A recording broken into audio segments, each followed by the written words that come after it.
There's apparently some trouble in the Chicago Bulls locker room, according to Joe Cowley of the Chicago Sun-Times. We're going to talk a little bit about that. And plus, we're starting a new series going roster by roster around the NBA and looking at which players we would steal from that team's roster. We'll start off today with the Pelicans. All that and more right after this.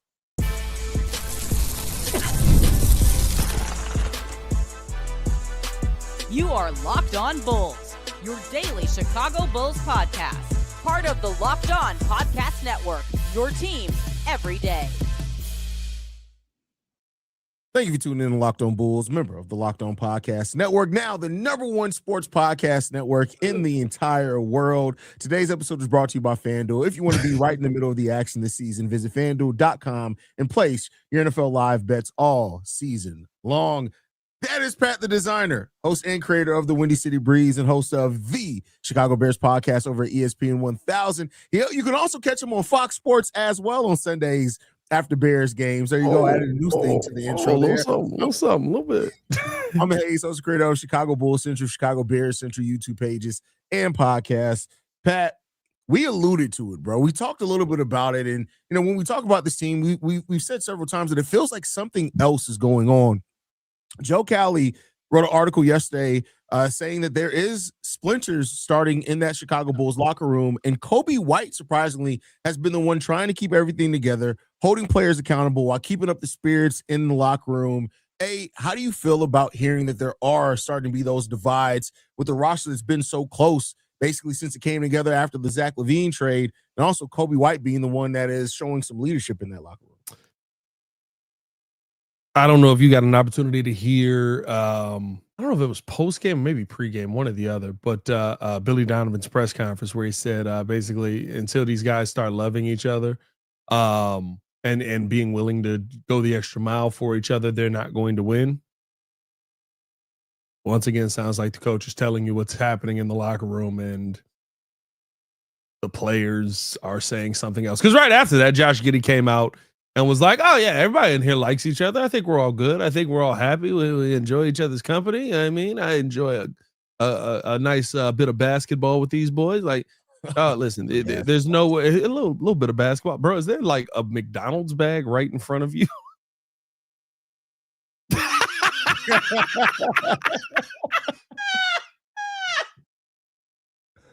sitting here like, what the heck is that?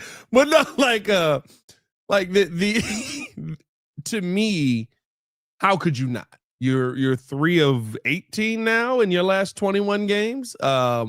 You have not competed well on the floor.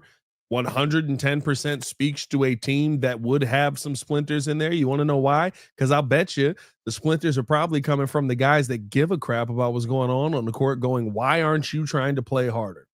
Why aren't you doing more? And you got to work through that stuff. And it shows in the play that we've seen from this team on the court. To me, I like the fact that Kobe White is the one that's trying to keep it together and is trying to, make sure that everybody is keeping it copacetic and is willing to at least be professional in the locker room. It's the one thing that we saw from the previous regime, right? Like, I don't believe that everything was okay and everything was perfect over the last few years with DeMar, Zach, and Vooch.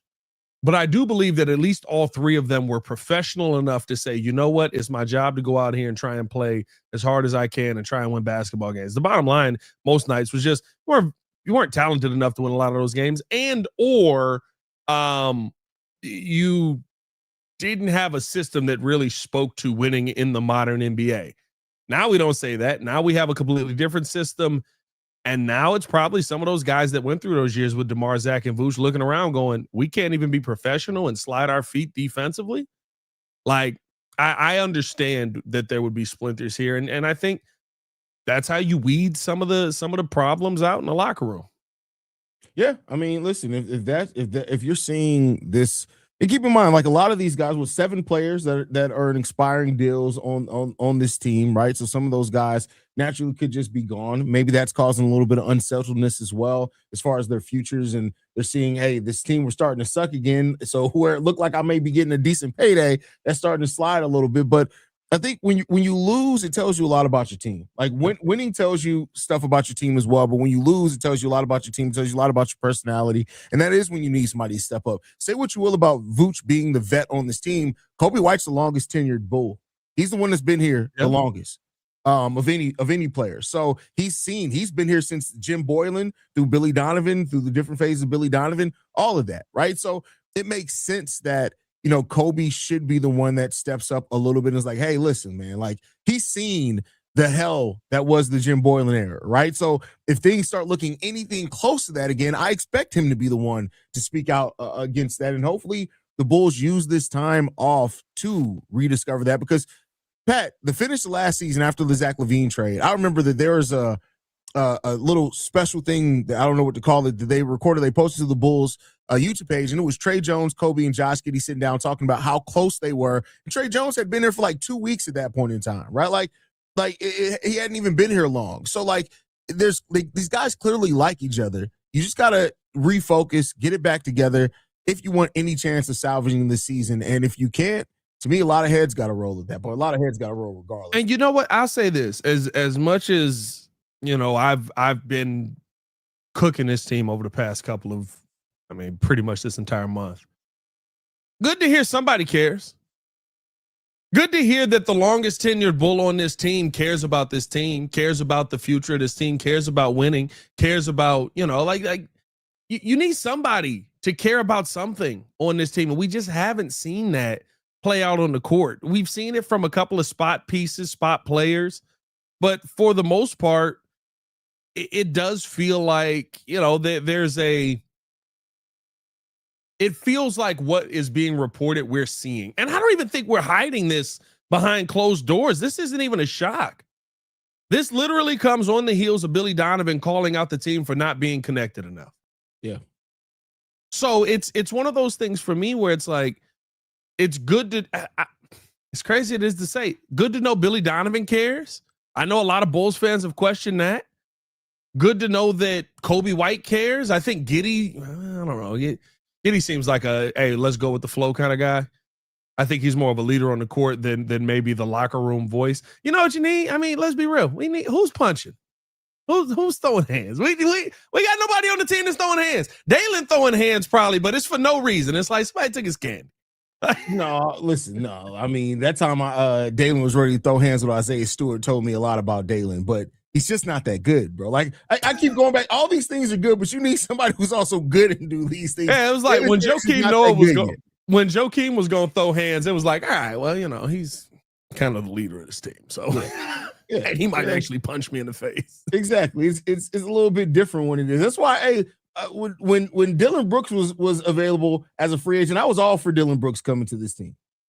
You need somebody like that.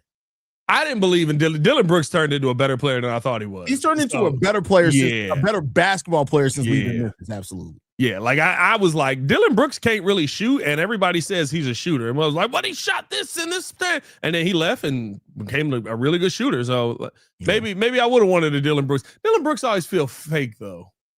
It never feels real. Oh, he's definitely fake tough, but at least he's willing to get in somebody's face. And like, we don't even have that person anymore, bro. Like, we don't, bro. I ain't gonna lie to you. We hit the floor hard. Nobody says nothing. It throws me off, bro.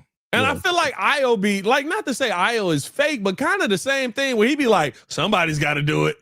Yeah, that's true. Io also is a leader in the sense that he tries to calm players down to stop them from getting texts. He is from Chicago, but and maybe that's it. Maybe he's like, listen, I got to keep my self-control because if I let it go too much Chicago comes out, I'm gonna get suspended.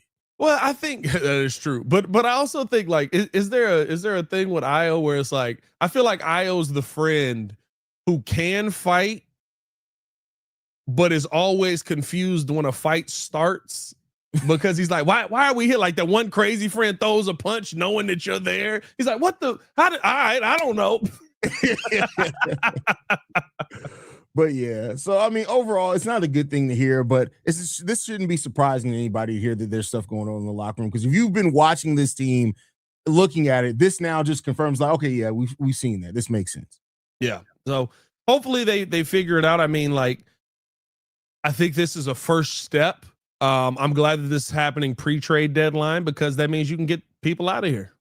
Like if you got people that don't want to be, here's the thing: when people show you who they are, believe them. And usually, who you are in the moments of adversity is who you are. The one thing that we knew about the Zach, DeMar, Vooch Bulls was when things got tough, DeMar was getting that basketball. Yeah, and he was going to either make a tough shot or get to the free throw line. We knew that forever. That was who that team was. Let's see if we can find an identity of this team moving forward. Absolutely. So one of the things that we can and help us find that identity is getting healthy. A lot of Bulls are getting back healthy, and apparently there's some confidence in those guys getting back onto the court. But I skipped the topic. We're actually going to be diving into I was confused. Which player on the Pelicans roster we will be more interested in right after this.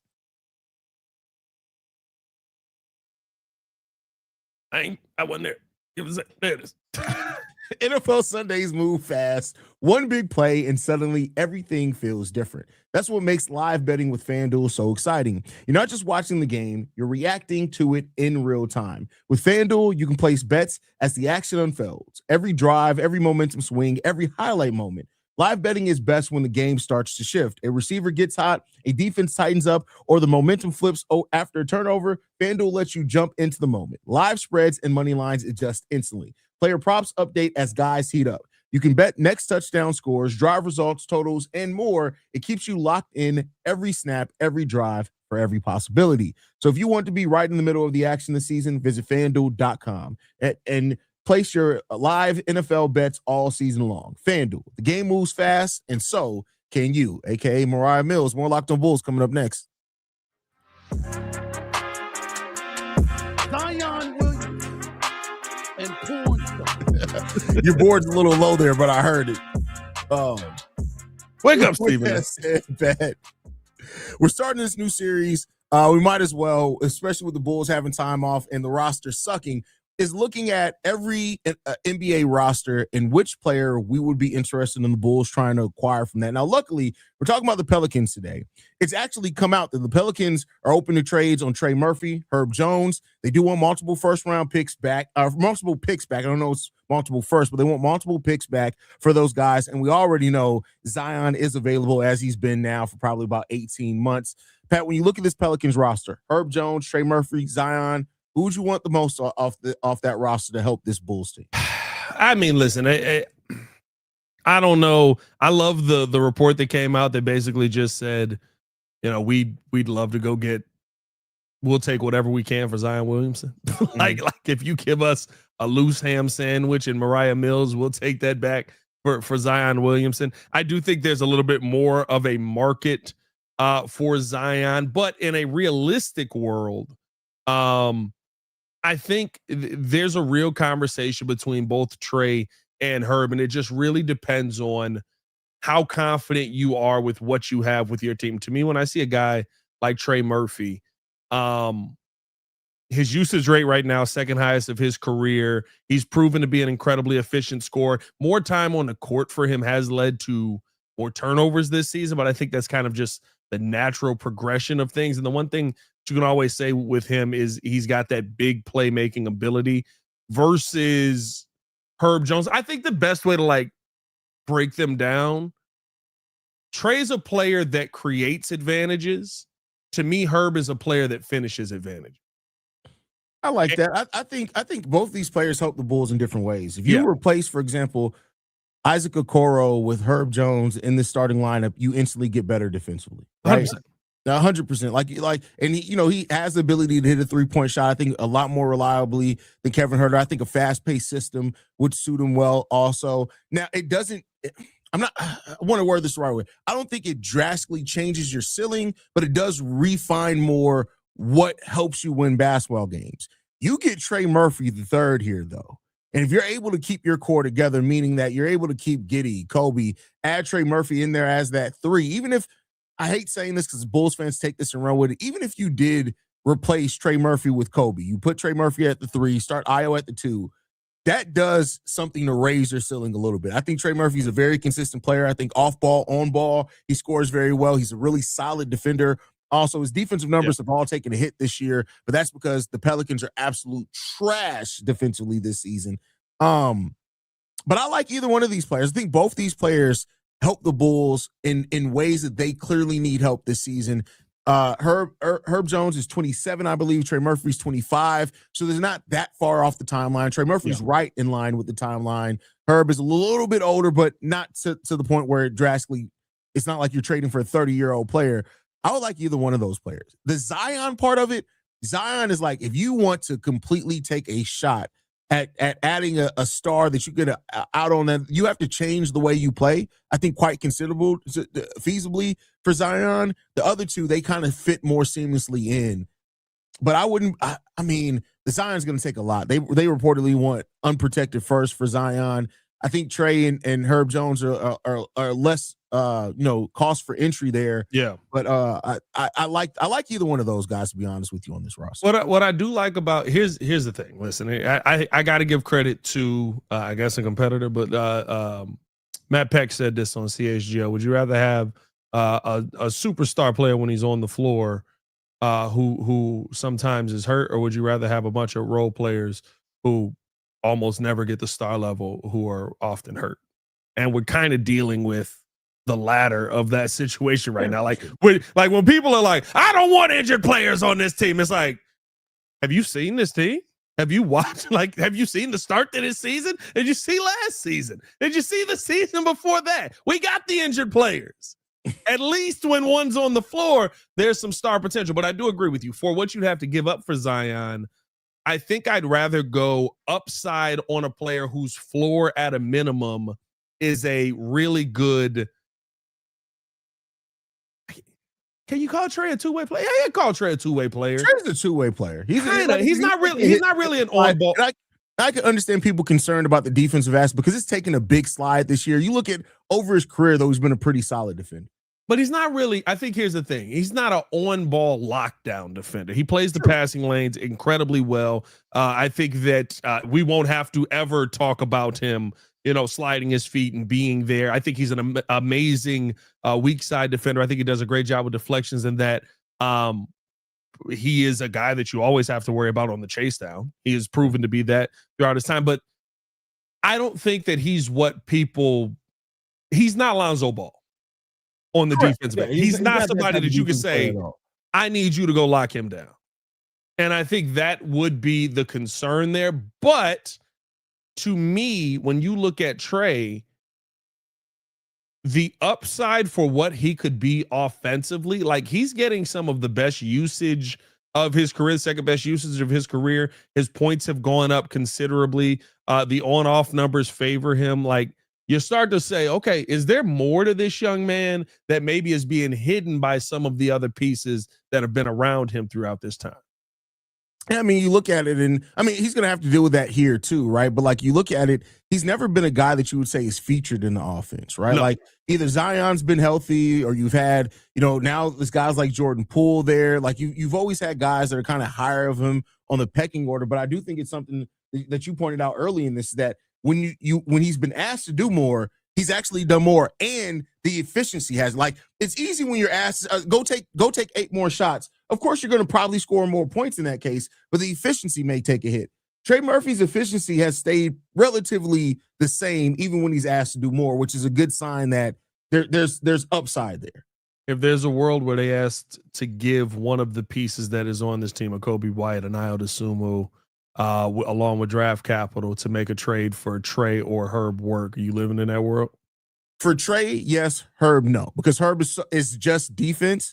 Trey Murphy has a little bit more two-way upside. Yeah. If they ask for Kobe White, if they say, all right, fine, we'll take 1 first-round pick, but we want one of Kobe or Ayo Dosunmu, I wouldn't turn it away, is what I'll say. I wouldn't turn it away for that. Yeah, listen, I think you got to do something differently.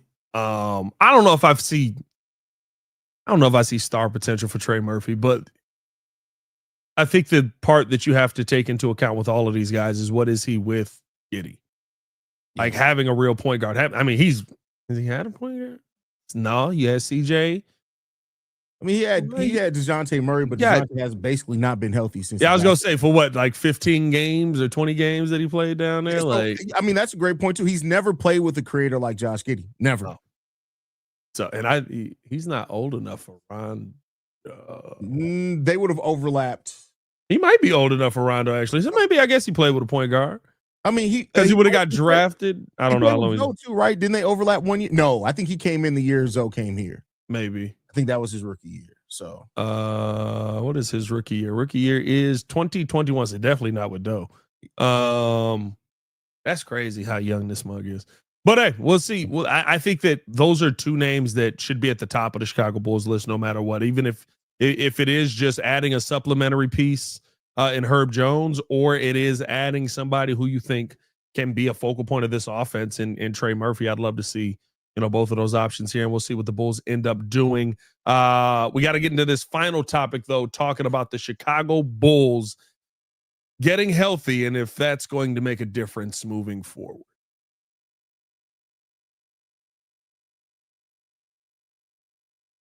But first, we got to tell you guys all about Mint Mobile. There's no reason to let big wireless drain your wallet, especially during the holidays. Right now, Mint Mobile is running their best deal of the year. All of their unlimited plans are 50% off. That means you can lock in 3, 6, or even 12 months unlimited premium wireless for just $15 a month. It's the easiest way to take your overpriced phone bill and give it a full Scrooge treatment. And what makes even more sense is how simple Mint makes the switch. No contracts, no nonsense, just real saving and real quality service. Switching to Mint lets you keep your same coverage for a lower price. Setup takes only a few minutes. You can bring your own phone and number without any issues. The service is fast and super reliable. Even on the go, it feels good knowing you're not overpaying just to stay connected. Turn your expensive wireless plan into a huge wireless saving future by switching to Mint. Shop Mint Mobile unlimited plans at mintmobile.com/LockedOnNBA. That's mintmobile.com/LockedOnNBA. Limited time offer, upfront payment of $45 for 3 months, $90 for 6 months, or $180 for 12-month plan required. $15 per month equivalent. Taxes and fees. Initial plan terms only. Under 35 gigabytes, may slow when the network is busy. Capable device required. Available speed and coverage varies. See mintmobile.com. They need to pre-record that. Well, Locked On Bulls coming up next.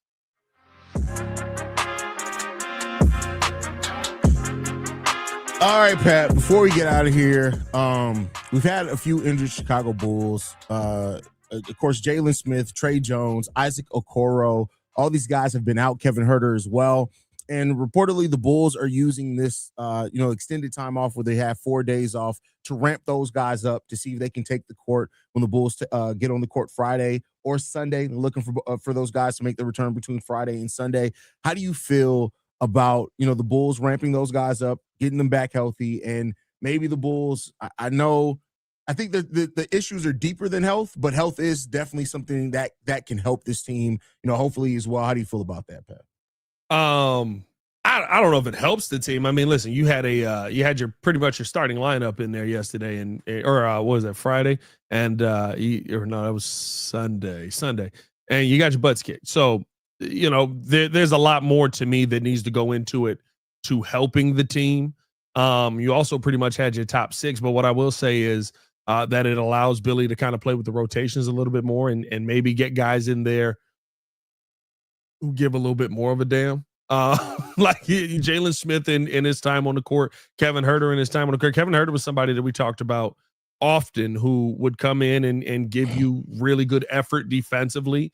And the shot numbers have just fallen off. The percentages have fallen off an absolute cliff for Kevin Huerter. So, to me, if he comes back and the offense is clicking, maybe he gives you a little bit of a spark there. But I don't think it's too much. I'm not over the hill that we're getting guys back because, like I said, you look at last game, Giddey, Kobe, Vooch, Modest, Io. That's the starting five that we talked about that could possibly start this season. And then coming off of the bench, you had Zach Collins and P. Will. Like that's a solid 7. I've seen, or what we thought could have been a solid 7, I should say. And we've seen teams win with their top 7 in their lineup on the floor. Yeah, I mean, I get that, right? But you still can't deny that health does help, especially with a team that wants to get depth. I get you. I get where you're coming from as far as you can't blame the excuse of using just health as an excuse for the Bulls of losing. That's sailed. It's not just that, right? But I do think it helps to have your full complement of players out there, your roster, especially if you're trying to rediscover the love for each other, which I mean, at this point, like this is like a bad breakup. This is turned into the Bulls a romantic comedy. Is that what this has turned into? Bulls a little rom-com. That's crazy. A little rom-com, dog. We need Billy Donovan to say I'm done and run to the plane, and AK chases him to the airport and catches him right before he gets on the plane. Seeing Billy Donovan run in slow motion. And then he has to hit the laugh like Eddie Murphy used to hit the laugh because Billy Donovan's laugh is terrifying. What was it? I was trying to remember. It was almost did the Kawhi joint.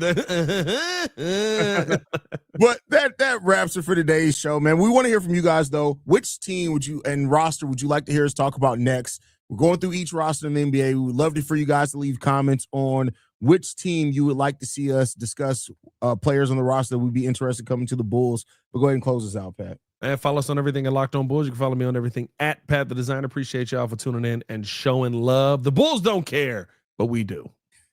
You guys can follow me at CEO Haize. Locked On Bulls is free and available at every podcasting app and platform of your choice, as well as YouTube, the Odyssey app, Amazon Fire TV, Roku TV, and Fubo TV. Basically, anywhere you want it, you guys can get it. We'll see you guys bright and early tomorrow morning, y'all.